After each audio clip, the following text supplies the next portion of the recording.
And I think it's really important. We need to stand up against this fascist takeover. That's not a bad word. It's a fact. I will say that Bernie Sanders gave You guys are crazy! You're an animal! Get a job! Listening to my colleagues, the Democrats on the other side of the aisle, complain and whine and defend illegal aliens that break the law the minute they cross our border is pathetic. Hey everyone, and welcome back to the channel. What you just saw is the kind of raw, unfiltered truth that the mainstream media will do everything in their power to hide from you. You will not see this on CNN or MSNBC. No way. They don't want you to see what really happens on the House floor when a true patriot decides she's had enough. That was the moment Marjorie Taylor Greene stood up for America and went head-to-head with one of the most radical anti-American voices in Congress, Rashida Tlaib. We're about to watch the full story. The story of how MTG, armed with nothing but the facts, exposed Tlaib's lies so brutally that Congress had no choice but to publicly humiliate her with a formal censure.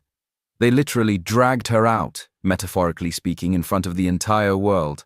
The media wants you to believe MTG is the crazy one, but we're going to watch her lay out the case, and then we're going to listen to Rashida Tlaib's own words. And you'll see why this takedown was not only necessary, but a major win for our country. You're not going to want to miss this. Stick around and let's get into it. It is so shameful that the first bill of the new Congress will put a target on the back of millions of our neighbors that work so hard, that build up our communities. It is also going to increase militarization of our neighborhoods. As somebody that grew up in Southwest Detroit, where you'll find 20 different ethnicities, people from all over the world came together, and you should see how beautifully diverse it is, but how they built up communities and neighborhoods. They're an integral part of our neighborhood. And one of the things that I have been seeing over and over again on social media already, Mr. Chair, is literally militarization of Border Patrol, officials everywhere, just people scared and petrified because that's what's exactly happening, because this promotes racial profiling. The bill blatantly violates due process. I mean, these are literally being allegations and charges, not actual convictions. Y'all act like if somebody's undocumented, they can't be deported. They can. As a former immigration attorney, I know that for a fact. You're making this up so you can literally allow people to be profiled and discriminated against. Blame them for the cost of eggs? Is that what we're doing here? We're blaming them because you guys can't get corporate greed on a side that is a disease that is killing our economy? People can't afford housing? You think it's because of our immigrant neighbors? No. If you cared truly about fixing our immigration system, you'd go fix it so that U.S. citizens married to undocumented spouses can actually adjust their status, where we have mixed statuses because for 30 years we've ignored and vilified immigrants. Enough is enough. It will separate families. It would lead again to continued discrimination. It's shameful that my colleagues are giving into racist fear-mongering at the first opportunity to pass legislation to scapegoat our immigrant neighbors and fuel hate in our communities. I know what's going to happen. It won't just be undocumented. It'll be people like my mother who will get stopped and profiled. She have to carry her U.S. passport around? Are we asking people now to have documentation? That's what you want to turn our neighborhoods into, is militarization? I yield the gentlelady an additional 30 seconds. The gentlelady is recognized. I just ask all of you to truly understand what this will do to our communities. I urge our colleagues to please vote no on this divisive bill. And it's so important to understand what you're going to turn our communities and our neighborhoods into. We can't allow that to continue to happen. With that, I yield. Listening to my colleagues, the Democrats on the other side of the aisle, complain and whine and defend illegal aliens that break the law the minute they cross our border is pathetic. The American people are so sick and tired of it. They cannot believe what our country has gone through. And it is enough. It is absolutely enough. But they will go on to defend anyone that is not American because of their America Last policies. You talk about tax dollars used. Our tax dollars should be used defending Americans. And you want to talk about spending a lot of money? Spending a lot of money should happen for American causes, American purposes, and American security. Laken Riley is a young woman who should be living her American dream, and she had the right to do it. But people that come across our border illegally are not Americans, and they do not have rights here. And that is exactly why anytime they break a law, anytime they cross into our country, they should be rounded up and shipped out as fast as possible. And if we need to build more prisons, then we'll do it. A resolution censuring Representative Rashida Tlaib for anti-Semitic activity, sympathizing with terrorist organizations, and leading an insurrection at the United States Capitol complex. Whereas in May 2019, Rashida Tlaib said that she celebrated the Holocaust and felt a calming feeling when thinking about the genocide of millions of Jews. Whereas in 2020, Rashida Tlaib retweeted an illustration with the caption, "From the river to the sea, Palestine will be free." And this Palestine Liberation Organization, PLO slogan, has been adopted by Hamas and calls for the elimination of Israel and death to all Jews.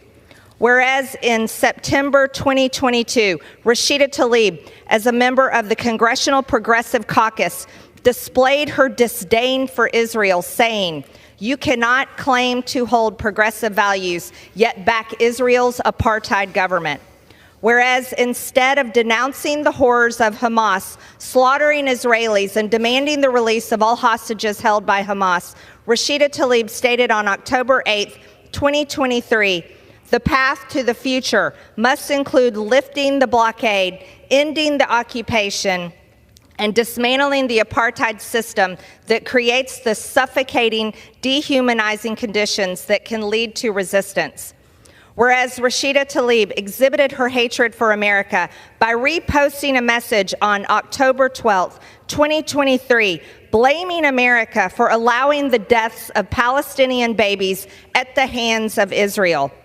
Whereas Rashida Tlaib led an insurrection at the United States Capitol complex on October 18, 2023, which put members of Congress, their staffs, and Capitol visitors in danger by shutting down elevators, stairwells, and points of egress while obstructing official business in both the House of Representatives and the Senate, including a Senate Foreign Affairs Committee hearing. Whereas the insurrection led by Rashida Tlaib was organized by Jewish Voice for Peace, which the Anti-Defamation League calls a radical anti-Israel activist group that advocates for a complete economic, cultural, and academic boycott of the state of Israel, and that believes Israeli policies and actions are motivated by deeply rooted Jewish racial chauvinism and religious supremacism. Whereas members of the Southern Poverty Law Center, a far-left nonprofit organization, were present at the insurrection at the Capitol on October 18, 2023. Whereas several insurrectionists at the Capitol belong to a group messaging chat called Global Intifada, which is the Arabic word for rebellion or uprising, and refers to a series of protests and violent riots carried out by Palestinians in Israel during the last century. Whereas by leading an anti-American and anti-Semitic insurrection on October 18, 2023, Rashida Tlaib followed Hezbollah's orders to carry out a day of unprecedented anger following an explosion at a Gazan hospital, lying about Israel's responsibility for the attack, which United States intelligence agencies said was not perpetrated by Israel. And whereas members of Congress who denounce the United States while praising terrorist organizations are unfit to hold office, now therefore be it resolved that Representative Rashida Tlaib be censured. Representative Rashida Tlaib forthwith present herself in the well of the House of Representatives for the pronouncement of censure, and Representative Rashida Tlaib be censured with the public reading of this resolution by the Speaker. I yield back, Mr. Speaker. You see that? You see what I'm talking about? Let's break this down because there is so much to unpack here. First off, let's talk about the courage of Marjorie Taylor Greene. You know, it takes guts to stand up in that chamber, knowing the entire media machine and the Washington establishment is going to come after you and speak the plain truth. She read the receipts. She listed, point by point, the history of Rashida Tlaib's disgusting and divisive comments, from the stuff about the Holocaust to pushing that vile "from the river to the sea" slogan, which everyone knows is a call to wipe Israel off the map. MTG wasn't shouting, she wasn't grandstanding, she was reading a factual indictment. That's what a real leader does. Now let's compare that to Rashida Tlaib's response. Did you listen to her? Did you hear a single word in her defense that showed she cares about the American people? No, I didn't either. Her whole speech was about defending illegal immigrants. She says, put a target on the back of millions of our neighbors. Who is she talking about? She's not talking about you and me, the American citizens who are paying the taxes and following the rules. She's talking about people who broke the law to get into our country. And the best part? She tries to completely deflect. She yells, blame them for the cost of eggs? You think it's because of our immigrant neighbors? Yeah, Rashida. Let's be real. When you have millions and millions of people pouring across the border, it puts a massive strain on our resources, our schools, our hospitals, and yes, our economy. It's simple supply and demand. But she doesn't want to talk about that. She wants to scream about corporate greed and racial profiling, because she has no actual defense for her America Last agenda. She is gaslighting the American people, telling us not to believe our own eyes. And that's the core of it, folks. For people like Rashida Tlaib, the American citizen is always the last priority. Your concerns are an afterthought. Her primary concern is for everyone else but you. The fact that Congress actually voted to censure her is a huge deal. That is a formal public condemnation. It's a permanent mark on her record, and she deserved every bit of it. MTG brought the facts to light, and the truth won. But let's be honest, it's not just Tlaib, is it? We see the same kind of rhetoric from her pal, Ilhan Omar, and the rest of the squad. They operate as a constant fifth column within our own government, always siding with our enemies, always tearing down our country, and always putting the interests of foreign nationals ahead of American citizens. They don't belong in the halls of Congress. Period. What Marjorie Greene did was pull back the curtain and show everyone what these radicals are really about. She did the job the media refuses to do. But that's just my take. I really want to know what you guys think. Are Republicans like Marjorie Greene doing the right thing by calling this out and fighting back? Let me know your thoughts down in the comments. I want to hear from you. Let's talk about it. Thanks for watching. If you appreciated this breakdown, make sure to hit that like button, subscribe to the channel, and ring that bell so you never miss another video where we tell the truth. See you next time.